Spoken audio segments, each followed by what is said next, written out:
साहब तिवारी जी के यहाँ से बोल रहा हूँ। अच्छा बताइए। सीए आपके, उन्होंने मेरे को बताया था कि मैं आपको थोड़ा सा फोन करके इन्फॉर्म कर दूंगा। साहब टाइम है आपके पास? करी तो बात ही थी तिवारी जी से मेरी, वो बता रहे थे टीडीएस वगैरह के नहीं, बारे में। टीडीएस का तो हो गया, टीडीएस का हो गया। मैं आपको सिर्फ इन्फॉर्म, अभी आपकी बुक देख रहा था मैं, तो तिवारी जी बता रहे थे सीए, वो कह रहे थे कि मैं थोड़ा सा आपको बता दूं, जी जी बताइए। क्योंकि वो ऐसा है ना, टैक्स वैक्स का फिर काम फिर लटक गया था सर। नहीं बताइए। 30% टैक्स ये तो पे कर दिया सर हमने आपका, ठीक है सर। जी जी।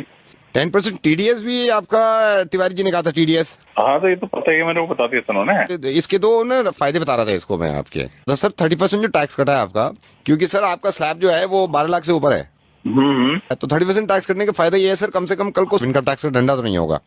और जो सही है, ये 10% टीडीएस भी आपने इसलिए काटा कि कल को आपको कोई प्रॉब्लम ना हो, ठीक है है ना। तो सर ये दो फायदे हो गए, मतलब इनकम टैक्स के डंडे से बच गए, दूसरा ये टीडीएस के भी डंडे से बच गए। क्या कहना चाह रहे हो? ये तो मुझे ही पता है। नहीं मैं नहीं, कम से कम इस जिम्मेदारी से बच गए ना। क्या कह रहे हो यार? सर मैं ये कह रहा हूँ, ये देने के बाद आपके ऊपर से जिम्मेदारी हट गई, आप कल को पागल है कि एक ही बात 30% को पकड़ लिया तूने? मेरे को पता नहीं है ये बात। ये तो पता है सर आपको।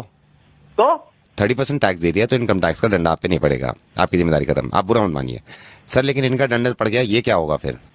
यार रोजे रमजान में गालियां दिलवाएगा, क्या रह गया? सर ये क्या सर 2.5% ज़कात है?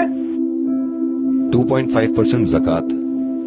साहब मैं माजरत चाहूंगा कि रोजे में मैं आपको ज्यादा बुलवा रहा हूँ, लेकिन ये 30% टैक्स दे दिया आपने, जो कि बहुत अच्छी बात है, क्योंकि एक उसूल है हिंदुस्तान का कि आप अगर 12 लाख से ज्यादा कमाते हैं तो 30% टैक्स देंगे, और देने के बाद मुतमईन हो जाते हैं इस बात से कि अब कोई जिम्मेदारी आपकी नहीं है, ना ही किसी चीज की पेनल्टी पड़ेगी। टीडीएस दे देते हैं आप 10%, साहब 2.5%, वो भी आपकी इनकम पे नहीं, आपकी सेविंग पे, सिर्फ 2.5% ज़कात, जो कि आप नहीं देते हैं। आप बिल्कुल ये मत समझिएगा कि मैं इस चीज के लिए शर्मिंदा करना चाह रहा हूं आपको, मैं नाम तक नहीं बता रहा हूं भाई। मैं सिर्फ ये कहना चाह रहा हूं कि अगर आप इनकम टैक्स नहीं देंगे तो उससे जाती तौर पर किसी एक इंसान को परेशानी नहीं होगी, वो हमारे मुल्क की तरक्की के आड़े आता है। लेकिन अगर ज़कात नहीं देंगे, वो भी सिर्फ 2.5%, कोई ना कोई तो अल्लाह ताला ने आप में ये बात देखी होगी, सलाहियत देखी होगी कि ये एक ऐसा बंदा है मेरा जिसको मैं इतना दूं, इतना नवाजूं, और अल्लाह ताला को पूरी उम्मीद होगी देने से पहले कि ये इंशाअल्लाह उस पैसे में से ज़कात निकालेगा और उन लोगों की मदद करेगा जो मुस्तहिक हैं, जो परेशान हैं, और खास तौर से इस महीने में, जिस महीने में ज्यादा से ज्यादा निकालना चाहिए। मैं माफी चाहूंगा सबसे पहले कि मैं इस तरह आपको फोन कर रहा हूँ। मैं रेडियो मिर्ची से नावेद बोल रहा हूँ असलम भाई, और इस बात की किना मत रखिएगा दिल में, वो आपसे मोहब्बत ही करते होंगे जिन्होंने ये बताया कि आप उन्हें प्लीज समझाइए कि वो ज़कात दिया करें, क्योंकि वो भी ये चाहते हैं कि आपकी आखिरत संभल जाए। फोन मत काटिएगा, मैं छोटी सी बात आपकी इस बच्चे की कराना चाहता हूँ। मैंने फोन पे इनको होल्ड पे रखा हुआ और ये बहुत देर से इंतजार कर रहा है। मैं रेहान, जरा फिर से बताना, तुम्हारी अम्मी ने आज रोजा रखा है? नहीं रखा। रेहान क्यों नहीं रखा रोजा उन्होंने?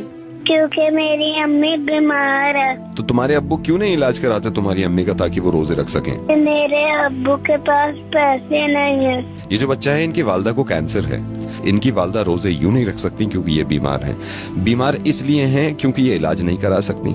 इलाज ये इसलिए नहीं करा रही क्योंकि इनके पास पैसे नहीं है। पैसे इसलिए नहीं है इनके पास भाई क्योंकि हम ज़कात नहीं देते हैं। बहुत मुमकिन था ये कि हम हॉस्पिटल के बाहर अपनी वालदा के साथ बीमार पड़े होते और हम इंतजार कर रहे होते कि कोई ज़कात दे, और इनके वालिद यहाँ बैठे होते जहां पे आप हैं, और ये अगर ज़कात ना देते और हम तक ना पहुंचती तो कैसा लगता?